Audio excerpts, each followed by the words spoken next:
इसका जवाब श्रीकांत जी देने वाले हैं, आपके सवाल का श्रीकांत जी जवाब देंगे। लेकिन मैं श्रीकांत जी, आप थोड़ा सा इनके सवाल का आप नोट करते रहिए, मुझे मालूम है इनके हर गुगली का आपके पास जवाब होगा, आप बढ़िया से खेलेंगे भी। लेकिन इसके पहले कि मैं आपके पास आऊं, प्रकाश पोहरे जी बहुत ही सीजन्ड पॉलिटिशियन हैं और बहुत निष्पक्ष राय वो रखेंगे, मुझे ऐसा लगता है। प्रकाश जी, अगर कांग्रेस पार्टी चुनाव जीत जाती है कर्नाटक में, आज का जो मुद्दा है मैं उसी मुद्दे पर बना रहूंगा, अगर कांग्रेस पार्टी चुनाव जीत जाती है कर्नाटक में, तो क्या आने वाले दिनों में कांग्रेस और नरेंद्र मोदी आमने सामने होंगे? क्योंकि अभी तक ये बनाया जाता रहा कि मोदी बनाम राहुल। आज के समय में पहली बार ऐसा लग रहा है कि कांग्रेस संगठित होकर के कर्नाटका में चुनाव लड़ रही है, पूरी पार्टी चुनाव लड़ रही है, और इसी को रेप्लिकेट भी करेंगे आने वाले दिनों में। आपको ऐसा लगता है प्रकाश जी? हेलो। हाँ जी बोलिए।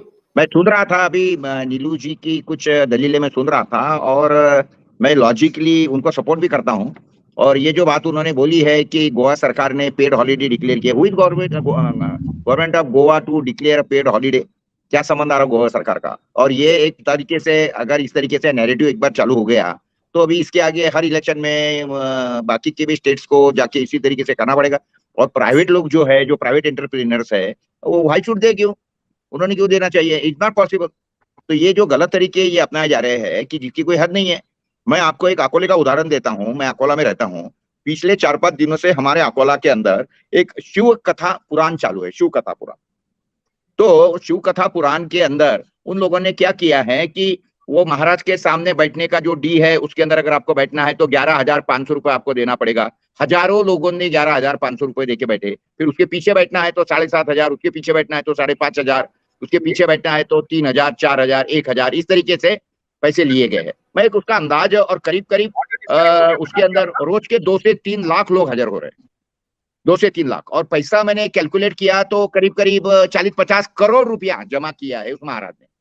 और पढ़ा क्या रहे हैं, बता क्या रहे हैं कि बच्चों को बोल रहे हैं कि आपको स्टडी करने की जरूरत नहीं है, आपको स्टडी करने की जरूरत नहीं है। आपको तो अभी क्या करना है कि बेल का पत्ता जो होता है, बेल का पत्ता, उसको क्या बोलते हैं, उसको हनी लगाइए, और वो जाके शिव जी के अगर पिंड पे चिपका दिया तो आप पास हो जाएंगे, आपको कोई जरूरत नहीं स्टडी करने की। ये तरीके से वो डायरेक्ट ओपनली बोल रहे हैं।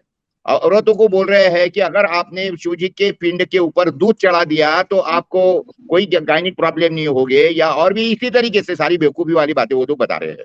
और वो बता, और एकदम बाकायदा उनका आरएसएस का और ये सारा एजेंडा वो बोल रहे हैं, मुंह से बोलते चला रहे हैं। और ये कब हो रहा है? ये अभी जब भी इस तरीके से इलेक्शन के बाकी के स्टेटों के अंदर ये सारा चल रहा है, इसी समय पे ये जो बीजेपी का एजेंडा मैं हमेशा देखते रहता हूँ कि कभी बजरंग बली के नाम पे तो कई कई श्री राम जय, कहाँ जय श्री राम, तो कभी बोलेंगे कि अभी तो ये झांकी है, काशी मथुरा बाकी है।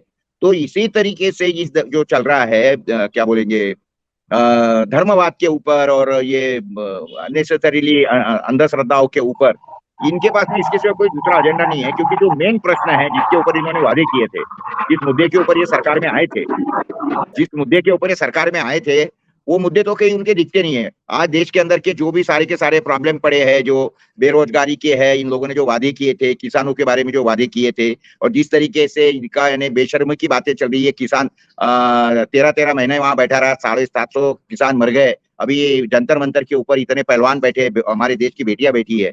और जिस तरीके से ये सारी चीजें चल, और किसके लिए चल रहा है, तो इनका एक ही है कि इनके पक्ष का अगर कोई आदमी है, वो कौन, एक नालायक कौन सांसद है ब्रजमोहन, तो उसको एक बेटियों ने डायरेक्ट कंप्लेंट करी है, और पुलिस बोलती है तहकीकात करेंगे। पुलिस ये कब से कोर्ट हो गई है और उसके ऊपर कोई हो नहीं रहा। मुझे आश्चर्य इस बात का लग रहा है कि मैं कल से देख रहा था कि उनकी मदद के लिए कुछ किसान और ये आ रहे थे, तो पुलिस वाले उनको बॉर्डर्स के ऊपर रोक रहे हैं। तो ये जो चल रहा है ना हमारे देश के अंदर, मैं तो ऐसा समझता हूँ कि 2024 में अगर ये मोदी जी वापिस आ गए, तो मैं आपको गारंटी से ये लिख के देने के लिए तैयार हूँ कि इसके बाद में हमारे देश के अंदर कोई चुनाव नहीं होगा, बिल्कुल चुनाव नहीं होगा, 100% समझ लीजिए आप। तो ये अभी आने वाले दिनों के अंदर, हाँ क्या बोल रही नीलू जी आप? मैंने कहा I completely endorse you. Hello, आप ऐसा मत करिए, आप दोनों आदमी इंडोर्स मत कीजिए, ऐसा मत करिए। भारत का जनतंत्र बहुत मजबूत है। इसके पहले देखिए, नेहरू जब थे तो कह रहे थे कि हु आफ्टर नेहरू, कुछ नहीं होने वाला है, और फिर इंदिरा आई तो उसके बाद भी ऐसा ही कहा गया। तो भारत का जनतंत्र बहुत मजबूत है, आप दोनों आदमी डराइए मत देश की जनता को। डरा रहे हैं नहीं, ये कि डराने का 2024 विषय नहीं है आशुतोष। मैं जो देख रहा हूँ और एक क्या बोलते हैं, आपको भी मालूम है मैं कोई पार्टी का नहीं हूँ। उल्टा मेरी तो पहचान हमारे महाराष्ट्र के अंदर यही है कि I am a permanent opposition leader.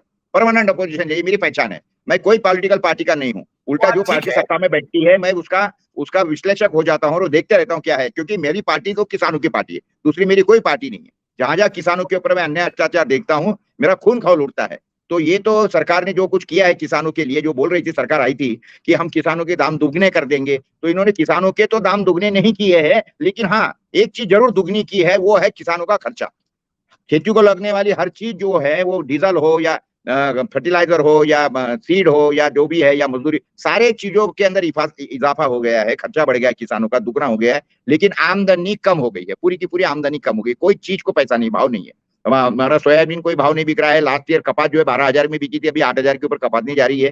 थोड़ा बहुत अभी अरहर को थोड़े भाव है, चना बिक नहीं रहा है, खरीदने को तैयार नहीं है कोई। तो ये सारी की सारी सत्यानाश करने वाली 2014 के बाद में जो किसानों के बारे में जो हकीकत हुई है, मैं तो पूरा खेती किसानी से जुड़ा हुआ आदमी हूँ, लेकिन आपकी बात से मैं 2013 के बाद में तो सहमत आज तक यानी 10 साल में किसान की आमदनी आधी हो गई और खर्चा जो है वो दुगना हो गया है। किसानों को ये मारने वाली सरकार अगर कौन सी बोलेंगे तो मैं बोलूंगा कि ये 10 साल जो थे किसानों के जिंदगी के सबसे काले काले साल रहे।